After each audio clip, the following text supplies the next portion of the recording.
Hello and welcome back to the garden. Today I'm really excited because I'm going to be picking my garlic harvest. I planted this garlic last Halloween. I went to the Isle of Wight in early October and visited the garlic farm there, which I absolutely love. It's all things garlic. It's just like a little slice of heaven if you're a garlic lover. I'll pop a link to them in the box below so you can look them up if you want to. So yeah, we popped there, and when I got back home I put them straight in the ground. I've got 5 different varieties, and again I'll list those below. The old saying goes that if you plant at Halloween you harvest at midsummer, and we've just passed midsummer, so it's definitely time to have a look and see what goodies we have below the surface. I love the ritual of seasonal activities, so planting at Halloween and then harvesting at midsummer brings me both comfort and enormous joy. I love the cycle of the seasons, seasonal routines, just knowing that what goes around comes around, it comes back again. It's just really reassuring, especially at difficult times. I think it's very good for your mental health, actually, those routines and rituals.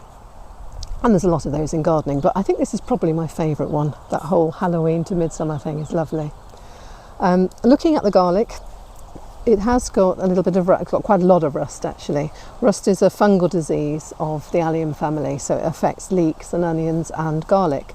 However, it only affects the leaves, doesn't affect the bulbs, so the bulbs will be absolutely fine. So once they're out of the ground, they'll be fine to eat. I'm hoping this year to plait them into those beautiful braids that you see in France. I've not done it before, so we'll see how that goes. I'm sure I'll make a video of it and you can have a look, and you can either laugh or you can admire me for being absolutely amazing. I suspect it might be the first. So anyway, let's get on. Let's see what's under the ground and see how much crop I've got. I'm going underneath because you don't want to, I wouldn't normally dig, I'd pull, but you don't want to damage the roots, so you can keep them stored. And this ground is really dry. There we have it. It's looking pretty good to me. Fantastic. So I was going to gather all the garlic together and put it in a pretty basket, because that would look lovely, wouldn't it? But this is a practical garden, and I actually am going to lie them down here to dry in the sun for a little while before I store them, to dry them for even longer before I plait them. And I've got 5 varieties in here, and I want to know which one is which. So I'm going to lie them down together, and then I'm going to bunch them together so I know which one I'm working with.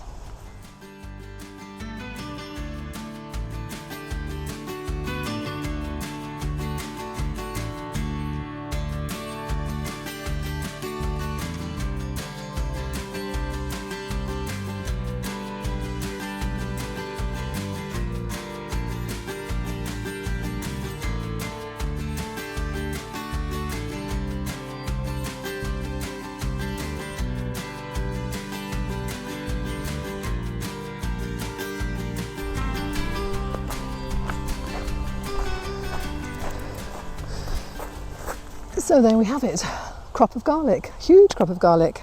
It's all looking pretty good actually. We have some absolute whoppers here and here, and some teeny weeny ones here, so we'll see. I'm not sure about those.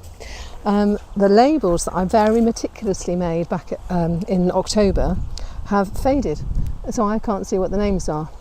Luckily, I did what you're supposed to do if you're an organised gardener, which I very often am not. I wrote them down in a book, so I should be able to tell which is which, and see which ones I want to grow again next year.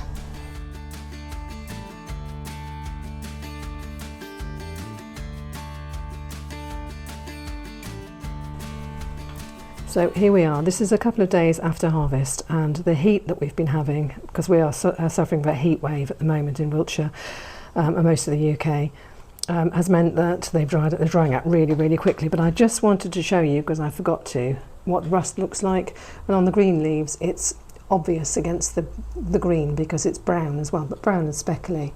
And you can see what the speckles look like here. But if I show you down here, it doesn't affect the bulb at all. They're still delicious to eat. So I can't wait to eat them actually. I might have that one. It's rather lovely, isn't it? I might have that one tonight. Thank you so much for joining me today in the garden. I hope you've enjoyed what you've seen. If you have, please subscribe, maybe pop a like on the box below, and maybe even leave a comment. That would be lovely. So I was thinking about this idea of garden rituals that I love so much. When a friend of mine said that she does this really lovely thing, which I also want to copy. She picks sweet peas every other day at this time of year, which I also do. But what she does, which I don't do, is she puts a little bunch by her bed so that she can smell them when she's going to sleep, and she can smell them when she wakes up, and I think that's lovely. So I'm going to do exactly the same thing.